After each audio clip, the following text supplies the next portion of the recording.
So বন্ধুরা, আজকে আমরা যে তিনটি নতুন স্ট্রাকচার শিখতে চলেছি তার মধ্যে প্রথম স্ট্রাকচারটি হলো subject plus came to no plus sentence. এই যে কেম to no, subject plus came to no আমরা তখন ব্যবহার করব যখন আমরা এই রকম কথা বলে থাকি যে আমি শুনলাম বা আমি জানলাম যে, অথবা আমি খবর পেলাম যে, তারপরে সেন্টেন্স। আমরা এরকম কথা বলে থাকি যে আমি খবর পেলাম যে তুমি চুরি করেছো, আমি খবর পেলাম যে, এই যে আমি খবর পেলাম ওর জন্য আমরা সাবজেক্ট কেম টু নো ব্যবহার করব। আমরা কেম টু এর জায়গায় আমরা ব্যবহার করতে পারি goat to no, goat to no, আমরা গট টু নো ব্যবহার করতে পারি, উভয় আমরা ব্যবহার করতে পারি, প্লাস সেন্টেন্স, প্লাস সেন্টেন্স। চলুন আমরা কিছু এক্সাম্পলের মাধ্যমে এটা দেখে নিই।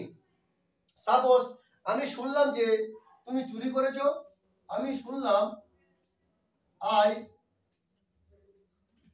কেম to no, I came to know, আমি শুনলাম যে, দ্যাট, আমরা এখানে দ্যাট ব্যবহার করতে পারি অথবা কমাও দিতে পারি নো এর পরে। So I came to know that you stole, you stole, আমি শুনলাম যে তুমি চুরি করেছো, অথবা আমি জানতে পারলাম যে তুমি চুরি করেছো, অথবা আমরা এরকমও বলতে পারি যে আমি খবর পেলাম যে তুমি চুরি করেছো। এই রকম খবর পেলাম অথবা শুনলাম অথবা জানলাম তিনটির ক্ষেত্রে একই আমরা ব্যবহার করতে পারি কেম টু নো অথবা গট টু নো। কেম এটি হলো কামের সেকেন্ড ফর্ম, ঠিক আছে। চলুন আরো একটি উদাহরণ দিই। সাপোজ আমি খবর পেলাম যে সে স্কুলে গিয়েছে, আমি খবর পেলাম যে সে স্কুলে গিয়েছে, আমি খবর পেলাম যে, তার জন্য আমরা ব্যবহার করব subject plus came to know অথবা got to know. So I got to know, আমি খবর পেলাম যে তুমি স্কুলে গিয়েছো, তুমি অথবা সে স্কুলে গিয়েছে, he went to school, I got to no he went to school, আমি খবর পেলাম যে সেই স্কুলে গিয়েছে। হ্যাঁ বন্ধুরা, এইরকম আমরা প্রচুর সেন্টেন্সেস এই স্ট্রাকচারের মাধ্যমে বানাতে পারি। চলুন আরো কিছু এক্সাম্পলের মাধ্যমে স্ট্রাকচারটি আরো কিভাবে আমি আপনাদেরকে ক্লিয়ার করতে পারি তা চেষ্টা করি। আমি খবর পেলাম তুমি বিয়ে করতে চলেছো, এই যে আমি খবর পেলাম এর জন্য আমরা ব্যবহার করব আই, সাবজেক্টের জায়গায় আই ব্যবহার করব কেম টু নো অথবা গট টু নো। আমি খবর পেলাম তুমি বিয়ে করতে চলেছো, এটা একটি সেন্টেন্স, তুমি বিয়ে করতে চলেছো, এর জন্য আমরা ব্যবহার করেছি you are going to get married, means subject plus came to know plus sentence. So you are going to get married. আমি শুনলাম যে তুমি বিয়ে করতে চলেছো। সো নেক্সট, আমি শুনলাম তোমার ঘরে চুরি হয়েছে। প্রথমে আমরা ব্যবহার করব আমি শুনলাম, এর জন্য I came to no, subject জায়গায় আই বসিয়েছি, কেম টু নো, আমি শুনলাম দ্যাট যে তোমার ঘরে চুরি হয়েছে, from your house was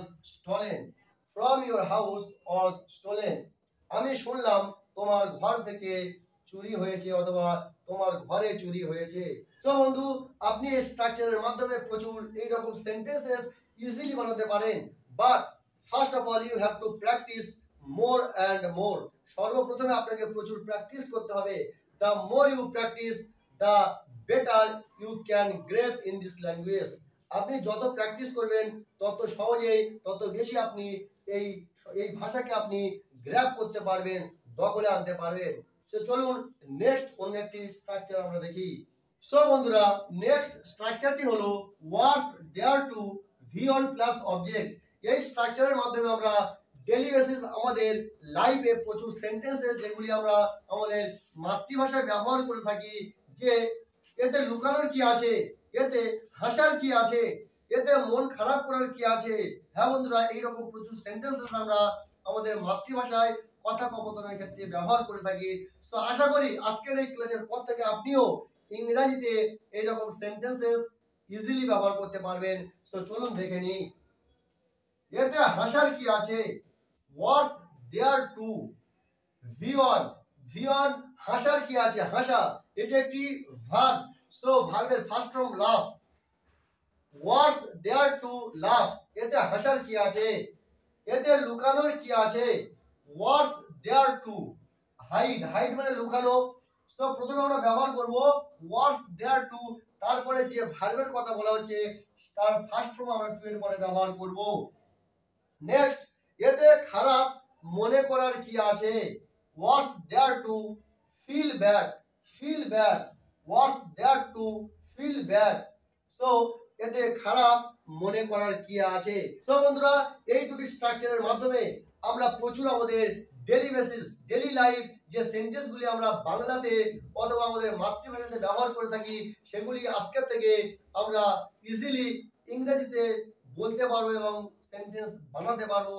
but first of all again I would like to tell you that first of all you have to practice, because of you know that without practicing no one can speak in any kind of language. সর্বপ্রথমে আপনাকে practice করতে হবে, কেননা বিনা প্র্যাকটিসে কেউ কোনো ভাষাতে আজ পর্যন্ত পারদর্শী হতে পারেনি। সো আই হোপ, আমি আশা করি আপনারা প্র্যাকটিস করবেন এবং এই রকম সেন্টেন্সেস আপনারা ইজিভাবে আপনাদের স্পিকিং এ ইউজ করতে পারবেন। সো আপনার যদি ভিডিওটি ভালো লেগে থাকে অবশ্যই লাইক এবং শেয়ার করেন এবং এই রকম ভিডিওস ডেইলি বেসিস পেতে আমাদের চ্যানেলটিকে অবশ্যই সাবস্ক্রাইব করুন। So be happy, keep enjoying, save your life, see you in another video.